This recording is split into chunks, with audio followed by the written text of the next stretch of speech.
તમે ક્યારેય કલ્પના કરી છે કે સ્વર્ગ, ઝરણા, સ્વર્ગમાં જતા રસ્તા કેવા દેખાતા હશે?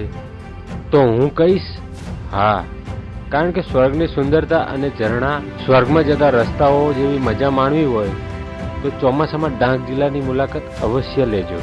જેમ જેમ મારી સફર આગળ વધી રહી છે એમ એમ એવું લાગે છે કે જન્નતમાં એન્ટ્રી પડી રહી છે. તો ચાલો આપણે પણ શરૂઆત કરીએ ગીરા ધોધથી અને સાપુતારાથી. અને હા, સાપુતારાનો વિડીયો જોયા પછી જતા ના રહેતા, કારણ કે આપણે આ ડાંગ જિલ્લાને અલગ અલગ ભાગમાં એક્સપ્લોર કરવાનો છે. અને આ સાપુતારા એટલે કે ડાંગ જિલ્લાનો બીજા વિડીયોમાં આ બધું તો આપણે જોવાનું બાકી છે. હું આવી ગયો છું ડાંગ જિલ્લાના ગીરા ધોધ. ગીરા ધોધ ચોમાસામાં 16 કલાએ ખીલી ઉઠે છે. તો અત્યારે તમે જોઈ શકો છો કે આ મારી પાછળ છે એ ગીરા ધોધ છે અને આ ખરેખર 16 કલાએ ગીરા ધોધ ખીલી ઉઠ્યો છે.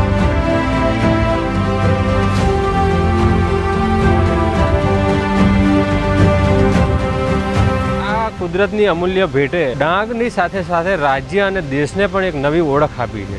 અંબિકા નદી ડાંગ વિસ્તારનું એક ઘરેણું છે અને એ જ ઘરેણાનું રતન એટલે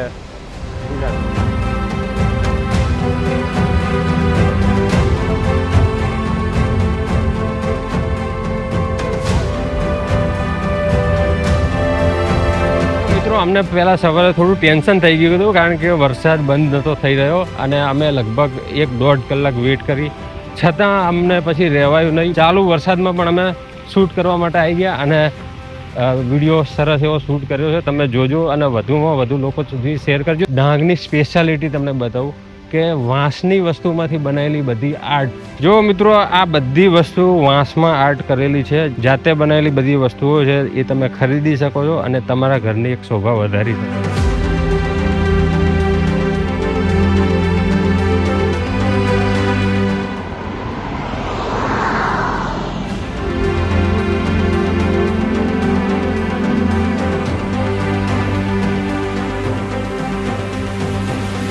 તમે ડાંગમાં આવો છો અને ભૂખા નથી ખાતા તો શું ખાધું તમે?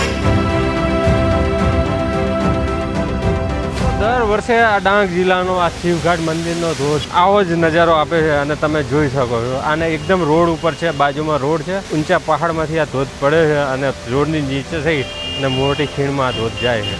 અને અમે લોકો જર્ની વખતે નદીઓ અને ઝરણા બે કાંઠે વહી રહ્યા છે.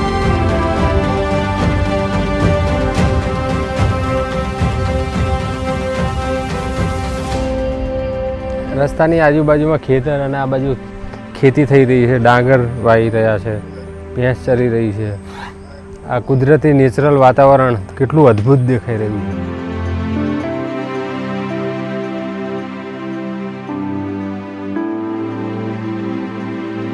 ગીરા ધોધ પછી હું સાપુતારા જવા નીકળ્યો અને રાત્રે પહોંચ્યો. આ વાદળાએ તો રસ્તા ઉપર ઉતરીને સ્વાગત કર્યું મારું. જે પહાડીઓની વચ્ચે વસેલું આ નાનકડું શહેર હરિયાળા જંગલો અને ઠંડી હવાથી એકદમ મનને શાંતિ આપે છે. તો હું આવી ગયો છું સાપુતારા. સૌથી પહેલાં જ આ ગેટ આવશે અને પછી તમે અલગ અલગ જગ્યાએ જઈ શકશો કે ટેબલ પોઈન્ટ છે, સનરાઈઝ પોઈન્ટ છે, સનસેટ પોઈન્ટ છે. અત્યારે સાપુતારામાં દરેક રસ્તા ઉપર વાદળો ફરી રહ્યા છે, એટલે આપણને તો એવું જ લાગે કે એક સ્વર્ગમાં ફરી રહ્યા છે. સાપુતારા જે સિટી છે એકદમ વાદળોથી ઘેરાયેલું છે. એક લાઈન તો તમે જરૂર સાંભળી હશે, ગુજરાત કા હે તારા સાપુતારા.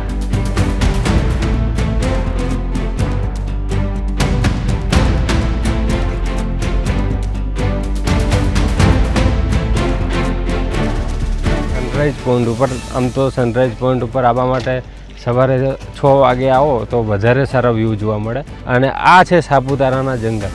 અને હું જ્યારે ભણતો હતો ત્યારે એક ચેપ્ટર આવતું હતું કે સાપુતારાનો પ્રવાસ, અને એ ટાઈમે હું ભણ્યો હતો અને આજે એ જ સાપુતારાનો પ્રવાસ હું કરી રહ્યો છું.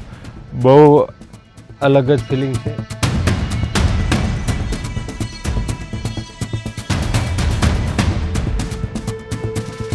તમે પહાડોમાંથી ધોધ પડતા તો ઘણી વાર જોયા હશે, પણ તમે કોઈ દિવસ વિચાર્યું છે કે પહાડોમાંથી વાદળોનો ધોધ પડે? જુઓ તમે આ કુદરતી નજારો, પહાડોમાંથી વાદળોના જાણે ધોધ પડતા હોય ને એવા નજારા અહીંયા જોવા મળે છે. મારી પાછળ તમે જોઈ રહ્યા છો સામે અહીંથી દેખાશે ટેબલ પોઈન્ટ.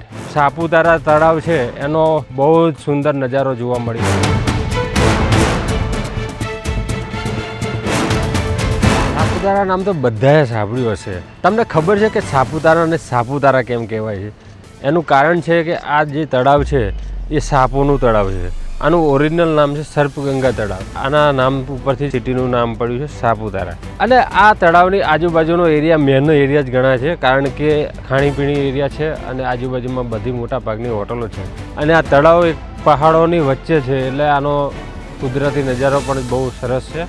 અને તમે ફેમિલી સાથે આવો તો અહીં એન્જોય પણ કરી શકો છો, કારણ કે અહીં નૌકા વિહાર પણ ચલાવવામાં આવે છે. તમે બોટિંગ પણ કરી શકો.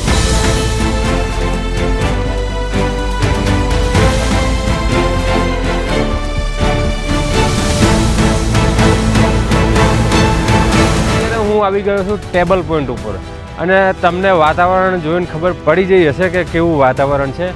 ચારે બાજુથી વાદળોએ મને ઘેરી લીધું છે અને થોડો વરસાદ પણ ચાલુ છે. તમે આ જુઓ સ્વર્ગ.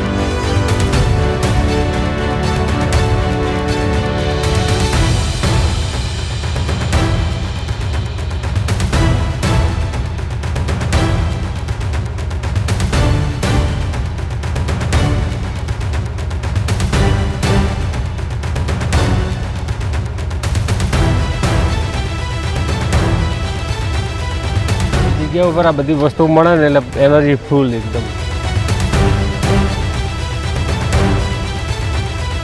જો આ બાજુ બહુ મોટી ખીણ છે, અત્યારે આ વાદળના કારણે બિલકુલ દેખાતી નથી. ચીપ લાઈન અહીંયા ચાલુ છે.